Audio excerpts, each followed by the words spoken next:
Hi, all. Welcome to The Modern Spiritualist. My name is Raheem. Today we're going to talk about the fifth part of my elemental manifestation series. This week covers Aether. Okay, so Aether, this is the place of the unmanifest. Okay, I talked about that a little bit last week with the fire origin story. So this is where the adventure begins, right? Like the life adventure, the journey, the soul journey. It's where the adventure begins and ends. It's also never and nowhere. And so, ideally, and this is something I teach my clients, there's a place that you can journey to that sort of is representational of the ether, and you can speak your manifestations from this place. And so that starting place, that intention before you even speak, that's ether. And then as you speak, that's where the air starts, and that creates the container that then springs all the other elements for this like cycle of manifestation for this method. So, sorry if you can hear that in the background, that's just my rabbit chewing on stuff. So ether exists beyond context, so it is very difficult to talk about. In the context of manifestation, I guess I would describe it as sort of like the quintessential pre-conscious knowledge that everything already exists in its pure potentiality, outside of or maybe independently of linear time. And so to truly work with ether, you need to be able to get yourself to a point where you can truly view reality as hyperdimensional, and you can then be able to work within that hyper-dimensional framework to at least to a rudimentary degree. Just enough to send the manifestation signal to the universe fully so that your manifestations are fully actualized. And it's not really as difficult as it sounds. It's usually just a mindset shift. So with this method of using ether, all that you have to do to manifest something is to call it into your reality, into your individualized center.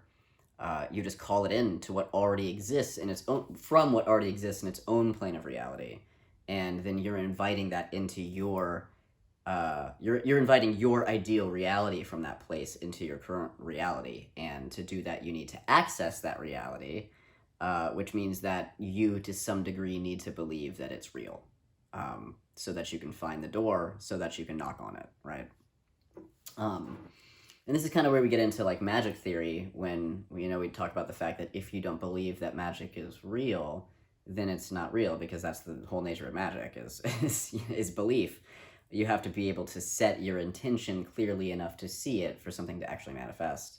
And so you have to believe that it's possible, because magic can work for you or against you, right? Whatever you say it is, that's what it is with magic and manifestation, ultimately. So if you visualize a freeway, right, like a hyper-dimensional freeway in this instance, and your lane or exit or whatever is coming up on all the way on the far right, and you're all the way on the far left, in the far left lane, and it's a big freeway, right? So there's like a lot of lanes in between you, give or take. So think about it, because it's the answer is even more obvious than you would imagine. What do you have to do in this etherized hyperdimensional freeway to get to your exit in the far right, or to get to your lane in the far right? Okay. First, you set the intention. So there, in that intention setting, your brain is sending the signal to your body that is driving the car. So your brain setting the intention, that's the ether, sending the signal to your body that's driving the car, right? Your ego, your physical self. Sending the signal to turn on the blinker first and foremost, right? To signal to everybody else that you're going. Clear communication, right, is key for the best pull-off here. Get everybody on the same page, right? Raheem, in this instance, is moving over, right? And then you got to take action. Use your mind and body and focus, right, to weave through traffic, through multiple lanes, one lane at a time, to get to your exit. So that is the metaphor for you sending the full signal to yourself and to the universe that allows you to knock on the door of your own manifestation. If you don't believe that exists, you wouldn't put in the work or set your intention to keep driving to that exit if you didn't believe the exit was there, right? And many people don't lane shift in their lives within this metaphor. Like, even though they're unhappy, right? They just stay in the same lane forever. And you don't have to do that.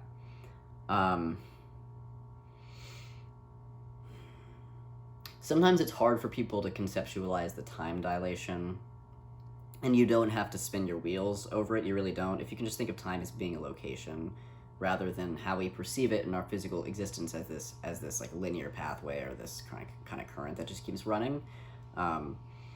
If you can kind of and that's good for our purposes here, you know, on this plane of existence. We need to be able to view time as linear to go about our day. It's part of time as a linear function, as this current that keeps running, is part of what keeps this container possible, so that we can exist in this way. Without it, we couldn't. But if for the purposes of manifestation, you know, if you're able to kind of lane shift, like I just said, you know, you can lane shift all the time. It's not a big deal. If you can lane shift into viewing time as this location, right, as a place rather than a current, then you can basically view an alternate reality, or like your ideal reality self, your ideal life, whatever it is, as this like alternate time zone or alternate reality, for lack of better phrasing, that like has the manifestations you want. So you're really just setting the intention for your location, which is your manifestation, and then just traveling to it as it travels to you, ideally, and then, you know, you meet in the same lane eventually.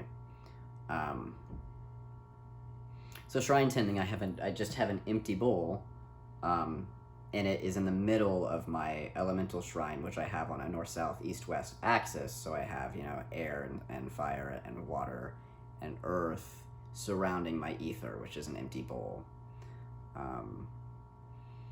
And I just pray into that, usually, just with my voice or whatever.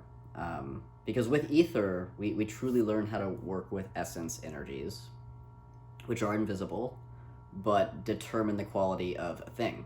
So as we work with ether, we are learning discernment. We are learning, like what I mean by discernment is we are learning what an energy actually is, regardless of what it looks like on the surface of things.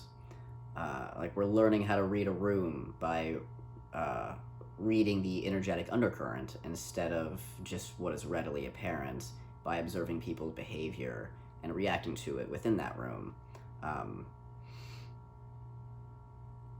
So in other words, in other words, we begin to learn what is really going on here, in general. And when we've cultivated the proper discernment to know what is really going on here, we know what we can do next, and we can start to determine options and potentials, etc., as we are on this pathway to our manifestation, which is both right here, right, because time doesn't really exist, and this place that we're traveling to. So as fire cycles into ether in this process, we continue to learn on deeper and deeper levels how consciousness and everything inside of it is just one energy at its source. There's nothing outside of consciousness. There just can't be, right? And so by extension, there's nothing outside of you.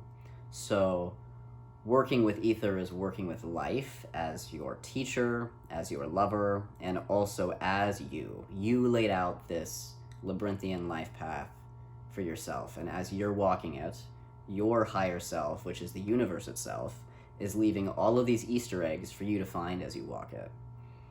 Like you built your own game, and now you're playing it. And this is when we start to approach a certain level of personal mastery, learning the universe's language, how it communicates with you, and being able to accurately respond to what it communicates so that you are actively working alongside the universe to ultimately realize your manifestations, which would ultimately be in alignment with your soul's purpose, which is why you're here in the first place. Your original manifestation in this case was you as a body, as an individualized conscious personality named you in this lifetime, right? So you can't not manifest your true desire because you came out of that true desire in the first place, right? So, you know, you spoke the path and now you're walking it. Just continue to speak it and align yourself with that, and life starts to make a lot more sense and you start to relax a lot more. So I think that's all I have for you. Please leave questions or comments in the comments if you would like to. Like this video if you liked it, subscribe if you want to see the next video. It helps out the channel, obviously. And I will see you guys next time. Looking forward to finding out with you what that is. All right, see ya.